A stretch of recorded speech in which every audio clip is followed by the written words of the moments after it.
नमस्कार, स्वागत है आपका। आप देख रहे हैं जेएनएन न्यूज़। मैं राजेश्वर चौहान। दिल्ली में एमसीडी इलेक्शंस है और दिल्ली इलेक्शन में है, पर इस वक्त लोगों को सिर्फ वायदे मिलेंगे। पॉलिटिकल जो पार्टियां हैं वो सिर्फ वायदे देती हैं, भरोसा देती हैं। जीतने के बाद वही पब्लिक है जिन्हें भूल जाती हैं। पर ऐसे माहौल में कुछ ऐसे लोग हैं, ऐसी संस्थाएं हैं जो वाकई गरीबों के लिए काम करती हैं। पॉलिटिकल पार्टियां वायदे ज़रूर करती हैं उन लोगों के लिए, पर काम नहीं करती।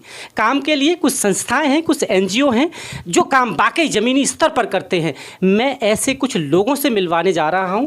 एसजी जनता सेवा केंद्र है एक, जो ऐसे माहौल में भी, इलेक्शन जैसे माहौल में भी जनता के लिए काम कर रहा है। उनके पास जा रहा है, उन्हें वायदे नहीं वाकई वो हौसला दे रहा है ताकि वो अपनी राह आसान बना पाएँ। आइए मैं आपको मिलवाता हूँ ऐसे लोगों से। बहुत बहुत स्वागत है आपका जेएनएन न्यूज़ पर। क्या नाम है आपका और क्या है आप इस एनजीओ में? डॉक्टर मोहन कुमार मल्लिक, मध्य प्रदेश नीमच जिला से। हमारे एनजीओ में यही है, ये गरीब लोगों का, असहाय लोगों का सहारा देना। जैसे कि कोई शिक्षा का कमी आए वहाँ उसको कापी किताब वगैरह कपड़ा देना है। जो आदिवासी लोग आए उनको कपड़ा वगैरह हर चीज़ का, जो लोग जैसे कि कोई विधवा होगा उनको। डॉक्टर साहब, एक चीज़ मैं जानना चाहता हूँ, आपकी एनजीओ आप कैसे चलाते हैं? सरकार से कुछ मिलती है सहायता या आप प्राइवेट सेक्टर अपने लेवल पे ही करते हैं? प्राइवेट जैसे हमारा जैसे साथी भाई लोग आए, 100 200 500 लोग आए, हमारा करीब 30-40 हज़ार लोग आए। उसी से अपना अपना लेवल में जो जिनको सहयोग देने की हाँ उसी शब्द देते। जैसे हम लोग जैसी जगह में जाना है वहाँ से आप लोगों से, जो हमारा साथी लोग हैं उनसे मदद मांग लेते। किसी जगह में 5-25 हज़ार भी खर्चा करना है, जो भी स्थिति अनुसार आप उन खर्चा करते और हम सब शामिल करते। डॉक्टर साहब, मुझे एक चीज़ बताइए, आप आज़ादी के 70 साल बाद भी आज देश की ऐसी हालत है। बेसिकली मैं ये नहीं कहता एनजीओ अच्छी चीज़ है, पर जो आप काम कर रहे हैं ये आपका काम नहीं है, सरकार का काम है। बेसिकली सरकारों को करना चाहिए गरीबों की, क्योंकि जब वो इलेक्शन जीतती हैं तो इसी भरोसे के साथ जीतती हैं कि वो गरीब लोगों के लिए काम करेंगे। पर एनजीओ को काम कर रहा है, आप कैसे देखते हैं 70 साल बाद आज़ादी के? ये नेता लोग तो अपनी जेब भरता है ना, नेता लोग क्या खर्चा करते हैं? खर्चा करना तो हम है ना, एनजीओ वाला ही है हमारे साथ है, जो है ये एनजीओ वाला खर्चा करते। सरकार पॉलिटिक्स देखा जाए तो झूठ के सहारे चल रही है आजकल। ऐसे ही लग रहा है, और क्या, सिर्फ वायदे और वायदे के अलावा कुछ नहीं। हमारे से ज़्यादा अब पत्रकार लोगों को ज़्यादा एक्टिव होगा, आज ज़्यादा जानकारी मिल होंगे। अब इतनी सारे वेद नहीं खोलूँ। नमस्कार साहब। अभी जो माहौल है, मैं हम बात करते हैं राजनीति का, एमसीडी इलेक्शन है। कैसे देखते हैं इस इलेक्शन को? कुछ अलग है या फिर जैसा हर बार होता है वैसा ही है? नहीं, जैसे हर बार ऐसे ही लग रहा है, मेरे हिसाब से ऐसे लग रहा है। मध्य प्रदेश से मैं 2 दिन में थोड़ा देखा, कुछ लोगों से जानकारी लिया, तो मैंने ऐसे लग रहा है जैसे हर बार होते, इस बार भी ऐसे होगा, ऐसे लग रहा है। मेरे अनुभव, जो मेरे अनुभव आए, 50-60 साल के अनुभव आए। इसी कड़ी में और सक्सेस जी, क्या नाम है आप? जी नमस्कार, मैं डॉक्टर विप्लव देवनाथ, कोटा राजस्थान से एसजी जनता सेवा केंद्र के वाइस प्रेसिडेंट हूँ। पिछले हमारे दिल्ली के जो एनसीडी चुनाव चल रहा है, जिस कारण से हमने इसकी कुछ जो कि विशेषकर हमने कुछ इलाकों में जाकर जो हमारे जिन नेता लोगों ने जो वायदे किए हैं, उन वायदों से सारे अधूरे ही रह गए। और इस वायदों को पूरा करने के लिए वर्तमान जो आने वाले सरकार है, हमारा यही कहना है उन लोगों से जो हमारे एनजीओ के साथ आप लोग भी खड़े होकर हमारा इन दुख दर्द कैसे दूर करें। देखते हैं आप आज की राजनीति का परिवेश? क्या वाकई राजनीति का दौर, आज की राजनीति की बात कर रहा हूँ, ये गिरा है नीचे स्तर राजनीति का, या कहीं जो पहले अटल बिहारी वाजपेयी की हम बात करें वो राजनीति वाकई बेटर थी, क्योंकि उनमें भरोसा था लोगों का? आज तो सिर्फ वायदे मिलते हैं जनता को। एक्चुअली देखिए, ये वायदे तो किसी भी राजनेता कुर्सी में बैठने से पहले बहुत बड़े बड़े वादा करते हैं, और उसके बाद जब कुर्सी मिल जाती है सब भूल जाते हैं।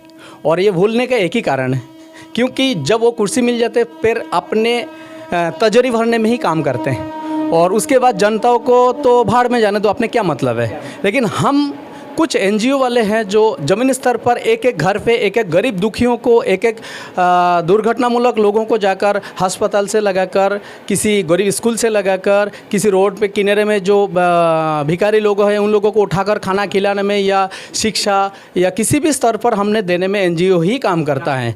तो इस एनजीओ के साथ में ये कहना है जो भी राजनेता लोग आए हैं वो हमारे साथ दें, हमारे साथ देकर हमारे साथ काम करें, यही हमारा विश्वास है। अब आपसे एक क्वेश्चन मेरा ऐसा है, आप राजस्थान से आए हैं जी। राजस्थान की राजनीति बड़ी उठक पटक चलती रहती है, बड़ी हॉट भी रहती है, कभी ठंडी रहती है। वहाँ के बारे में बताइए कि क्या माहौल है, बाकी सब कुछ ठीक चल रहा है? गहलोत साहब पायलट साहब पे अटैक करते हैं और एक पार्टी में दो नेता आपस में लड़ रहे हैं, तो जनता का विकास कहाँ फिर? देखिए आज एक्चुअली आपने जो प्रश्न किया वो वाकई बड़ी दुर्भाग्यजनक प्रश्न है। हमारे राजस्थान में एक ऐसी दौर चल रही है, एक मयान में दो तलवार।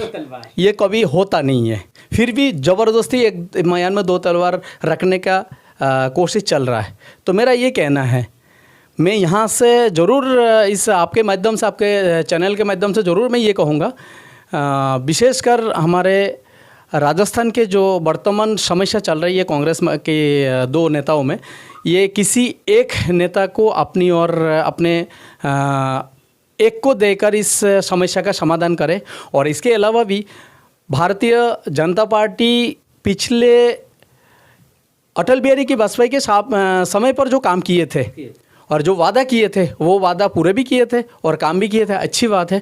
इसके साथ साथ आज वर्तमान में एक राष्ट्रीय लेवल पर और विश्व वैज्ञानिक की पद्धति के ऊपर देखा जाए तो नरेंद्र मोदी, श्री दामोदर दास जी जो काम कर रहे थे वो एक नंबर हैं और राष्ट्रीय लेवल का है या विश्व की एक खिताब के हैं, वो जीतने के लायक हैं। इस हिसाब से मैं विश्व की और देखते हुए भारत की हर एक स्टेट में बीजेपी को ही मैं सपोर्ट इसलिए करूंगा क्योंकि हमें कुछ अस्तित्व दिया है, हिंदू में जीने के लिए एक साहस बढ़ाए हैं, जो हमें जो एक डर लगता था वो डर दूर कर दिया। उस डर से हम खुलकर आज मैदान पर चल रहे हैं, यही सबसे बड़ी अच्छी बात है। और इसी हिसाब से भारत के प्रत्येक एक जनसेवा के जो लोग हैं, इन लोगों को ये एक यूनियन के जो लीडर है या एक एनजीओ की तरफ से जो लोग काम करते हैं, सभी से यही कहूँगा जो अच्छे की साथ दे, यही हमारे तरफ से। इनका कहना है कि ये बीजेपी को इसलिए सपोर्ट करते हैं कि उन्होंने इन्हें जो सालों से सोया पड़ा इनका हिंदुत्व था वो लौटाया है कहीं ना कहीं। पर बात है, मैं राजस्थान की मैंने क्वेश्चन किया, जब दो नेता आपस में लड़ते हैं ना तो कहीं ना कहीं नुकसान इसमें जनता का होता है, उनके विकास का होता है। नेता तो नेता है, वो बच के निकल जाता है। इसी कड़ी में और शख्स है हमारे साथ, जानते हैं। क्या नाम है आपका? डॉक्टर अलीफ गोल्डर, मैं दिल्ली से हूँ। क्या कहना चाहते हैं, आपकी संस्था है, लोगों तक कैसे पहुंचती है ये? देखिए, एनजीओ एक नॉन ऑर्गेनाइजेशन संस्था होता है और एनजीओ के माध्यम से जो भी लोग जुड़ना चाहते हैं, जुड़कर जो काम करते हैं वो ज़मीनी स्तर पर काम होता है। ज़मीनी स्तर पर जब काम होता है तब वो काम आगे चलकर भी दिखता है। तो मैं आपके माध्यम से ये कहना चाहूँगा कि एनजीओ आज एक जो हमारा एजी जनता संस्था के जो एनजीओ है, ये एक बहुत ही बड़े लेवल पे काम कर रहा है पूरा इंडिया के अंदर में। और मैं आपसे ये कहना चाहूँगा, जनता एनजीओ के साथ जुड़ना इसीलिए चाहता है क्योंकि ना ये हर जनता के साथ में किसी भी टाइम में खड़ा होने के लिए तैयार हो जाता है। और कहीं ना कहीं राजनीतिक और सरकारों ने अपना विश्वास खो दिया है, इसीलिए लोगों का विश्वास जो संस्थाएं हैं, एनजीओ हैं, उनकी तरफ बढ़ा है। क्योंकि जब कुछ भी आपदा आती है देश पर या किसी सिटी पर तो एनजीओ सबसे पहले पहुंचते हैं शायद। बिल्कुल, देखिए एनजीओ पहले पहुंचने की यही कारण है। मैंने क्या बोला है कि एनजीओ के अंदर में एक चीज़ें ऐसा है कि एक कड़ी ऐसा है कि ये एक जनता के साथ जुड़ा हुआ चीज़ है। इस कारण से राजनीति की जो बात है, आपने राजनीति वाली बात जब किए हो, राजनीतिक स्तर पे जो काम होता है वो बाकी में जनता के साथ में जुड़ा हुआ तो है, लेकिन काम होने के बाद वो लोग पहुँचते हैं, भूल जाते हैं। तो मेरे कहने का मतलब ये है कि आज देश के अंदर में कोई भी सरकार है, चाहे बीजेपी हो, कांग्रेस हो, कोई भी सरकार हो, इस सरकार के माध्यम से मैं एनजीओ के माध्यम से सरकार को ये बताना चाहूँगा, जानना चाहूँगा कि आज हर जनता परेशान है।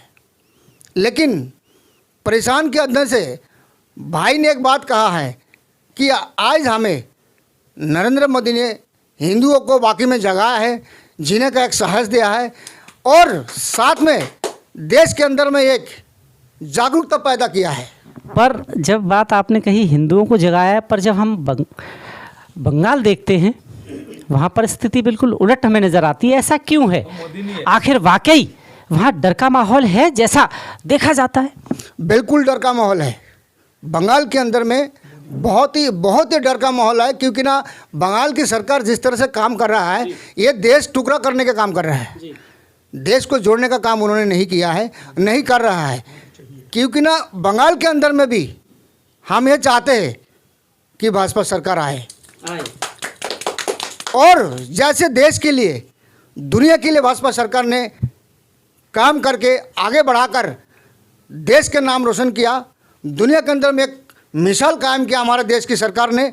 मैं भी चाहता हूं कि बंगाल के अंदर में भी इस तरह से सरकार बना के आज हर देश को एक जवाब दिया जा सकता है। इसलिए बंगाल की देश हर बॉर्डर से लगता है। एक चीज़ और बताइए, बंगाल की मैं बात कर रहा हूँ, आपने अच्छी याद दिलाई। जब कोई त्यौहार हिंदुओं के आते हैं तो उन्हें कोर्ट का दरवाज़ा खटखटाना पड़ता है अपने त्योहारों को मनाने के लिए, जबकि चुनी हुई सरकार का ये राइट है। अगर वाकई हर फैसला कोर्ट करे तो सरकारों की ज़रूरत क्या है आखिर? बिल्कुल आपने सही जवाब दिया। देखिए, सरकार हर जनता को कोर्ट को खटखटाना पड़े ये जनता नहीं चाहते, लेकिन सरकार के रवैये से जनता को यह काम करना पड़ता है। क्योंकि ना हमारा देश के अंदर में एक जुडिशली कानून है, इस कानून के तहत हमारा संविधान चलता है। अगर हम संविधान की आड़ में कुछ करेंगे तो सरकार हमें कुचल देते हैं। इनका कहना है कि बंगाल में बीजेपी सरकार आनी चाहिए और वाकई वहाँ पर डर का माहौल है। देखिए, बीजेपी ने ये तो वाकई हिंदुओं को उनका अपना हिंदुत्व याद दिलाया है। इसी कड़ी में हमारे साथ महिलाएं हैं, हम उनसे चाहते हैं, क्योंकि महिलाएं हमेशा, मैं उनकी बात आपको स्पेशल इसलिए सुनाता हूँ क्योंकि अब वाकई इन्हीं का समय है। ये जो शताब्दी चल रही है ना, वो महिलाओं की है हर क्षेत्र में। और इस वक्त जहाँ हम बात कर रहे हैं, इस देश की राष्ट्रपति भी एक महिला हैं और इनके बगैर सृष्टि की कल्पना भी अधूरी है। क्या नाम है आपका? नमस्कार, मैं गौरी भट्टाचार्य, SD जनता सेवा केंद्र का फाउंडर एंड डायरेक्टर। क्या कहना चाहती है और क्या करती है आपकी फाउंडेशन, पहले हमें ये बताइए। देखिए, हम तो हमेशा गरीबों को सेवा में है। 4 साल से हम गरीबों को सेवा कर रहे हैं और आगे और भी करेंगे। अभी हमारा जो टीम है, काफ़ी सारा टीम है, पूरा ऑल इंडिया में 30,000 से ऊपर हमारा मेंबर्स है। अभी हमारा देखिए आपके सामने ही है, राजस्थान से विप्लव बाबू और मल्लिक बाबू जो मध्य प्रदेश से है। अभी काफ़ी सारे लोग टीम में अभी बाहर आए, त्रिपुरा से हम कैंपेनिंग कर रहे हैं। इसलिए कैंपेनिंग कर रहा है जो सरकार अभी क्या क्या काम किया, आप लोगों के अंदर क्या माहौल है, कौन क्या बोल रहे हैं, ये कैंपेनिंग में हमने छोड़ के रखे हैं। अभी जो कैंपेनिंग में अभी मैंने कल ही एक जगह पे कैंपेनिंग की हूँ, जो मैं खुद कल गई थी। लॉकेट दीदी आई थी वेस्ट बंगाल से, मेरी हमारा कैंपेनिंग के थ्रू मैंने उनको बुलाई थी, उन्होंने आई। मैं आपसे ये जानना चाहता हूँ, लोग आपसे कैसे जुड़े? मतलब बहुत सारी परेशानियां हैं हमारे देश में, बहुत सारी गरीबी को लेकर और बहुत सारी चीज़ों के, कैसे आप तक पहुँचे, आपकी संस्था तक कैसे पहुँचे, हमें ये बताइए आप। देखिए, हमारा संस्था तक पहुंचने के लिए एक ही उपाय है। देखिए, हमारा जो संस्था की है नंबर लिखा हुआ रहता है, बस सारी जितनी भी हमारे मेंबर्स है 24 आवर्स फ़ोन उठाते हैं, फ़ोन नंबर भी लिखा हुआ है, काम भी करते हैं। हर मोहल्ले में 1-1, 2-2, 3-3 हमारा जो टीम है घूम रहे हैं, उन लोगों के पास पहुँच जाते हैं खबर। मेरे पास खुद डायरेक्ट फ़ोन आता है, मैं खुद पहुंच जाती, चाहे रात को 12 बजे हो, चाहे 1 बजे हो, चाहे सुबह 10 बजे हो, सुबह 9 बजे हो, जैसे भी हो हम पहुंचने का कोशिश करते हैं। पूरे देश में जैसे आप काम कर रहे हैं, मुझे ये बताइए सबसे ज़्यादा परेशानी किस चीज़ से है लोगों को? क्या गरीबी, रोटी, कपड़ा, क्या देखती हैं आज के दौर में आप, किससे ज़्यादा ग्रस्त हैं लोग? देखिए, SD जनता सेवा केंद्र की एक ही मुहिम है, सबके घर में रोटी हो और सबके घर में शिक्षा हो, यही हम चाहते हैं। हम कोशिश कर रहे हैं जे ये पूरा हम जितने भी हो सके, हम जितने भी मेंबर्स हैं सब हमने ना, हमको कोई फंडिंग नहीं मिला। आज 4 साल हो रहा है, कोई भी फंडिंग हमको नहीं मिला सरकार की तरफ से। आपको कोई सहायता नहीं मिलती? कोई फंडिंग नहीं। हम आपस में सब एक दूसरे का जब चंदा उठा के हम काम करते हैं। सब चीज़ ज़्यादा हम यहीं पे अगर जिनकी नाम नहीं बोलूँ तो बहुत ही कम हो, मैंने बहुत ही बेकार हो जो है मोहन मल्लिक बाबू। मोहन मल्लिक बाबू मध्य प्रदेश से उन्होंने रहते हैं, लेकिन उतना दूर से उन्होंने पेशा में डॉक्टर है, जो समाज सेवा में सबसे बड़ा ज़रूरत है। जो कोरोना की टाइम में मेरा भाई ने फ्री सेवा किया है, हमारा संस्था की तरफ से उन्होंने एक चेम्बर बैठा के सबको फ्री सेवा दिया। इनका लड़का जो है, जो सोनू है, जो भी अंकुर, जिनका नाम है अंकुर मल्लिक, वो भी हमारे इसी जनता सेवा केंद्र में है, वो भी सेवा दिया अपना फ्री में, सबका सेवा दिया। मैं भी खुद उठ के यहीं पे बगल में हमारा जो रेल पट्टी है उधर जाके मैं सबको खाना दी। कोरोना में मैं ये नहीं देखा जब मुझे कोरोना हो जाएगी। आपको पता नहीं है, मैं एक बात बता रही हूँ, कोरोना के चक्कर में, ये लोगों की सेवा के चक्कर में मेरे मुझसे कोरोना जब होता है, थोड़ी सी भूखार होती है, ये मेरी मम्मी को जाती है, मेरे से भूखार मेरी दीदी को जाती है, दोनों की देहांत हो जाती है। बट मुझे कोई नहीं रुकने पाया, ना मैं रुकूंगी। मैं ऐसे ही गरीबों को सेवा करूंगी। मुझे ये नहीं पता कौन सरकार है, क्या है, मुझे सेवा करना है, बस मैं यही सेवा ही करते रहूंगी। देखिए, इन्होंने कहा कि मुझे किसी से कोई लेना देना नहीं, क्या पार्टी है, क्या सरकार है। और मैं हमेशा आपको बताता हूँ, सेवा के लिए पैसों की ज़रूरत नहीं, जज्बे की ज़रूरत होती है। जब आप में जज्बा हो ना, तो आप बहुत सारी चीज़ें कर लेते हैं। पैसा तो सरकारों के पास बहुत है, भंडार भरे हुए। क्या वाकई इस देश में गरीबी कम हुई? सरकारों ने 70 साल से नारा लगाया, गरीबी हटाओ, गरीबी मिटाओ, पर आज देखते हैं तो गरीबी तो जस तस है, पर गरीब जरूर या तो बेमौत मारे जा रहे हैं या गरीबी बढ़ रही है।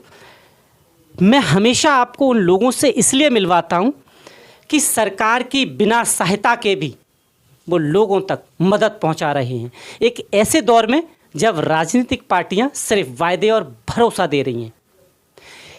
ऐसे ही कुछ और मुद्दे लेकर आपके सामने उपस्थित होऊंगा। आप देख रहे हैं JNN न्यूज़। बहुत बहुत धन्यवाद। नमस्कार।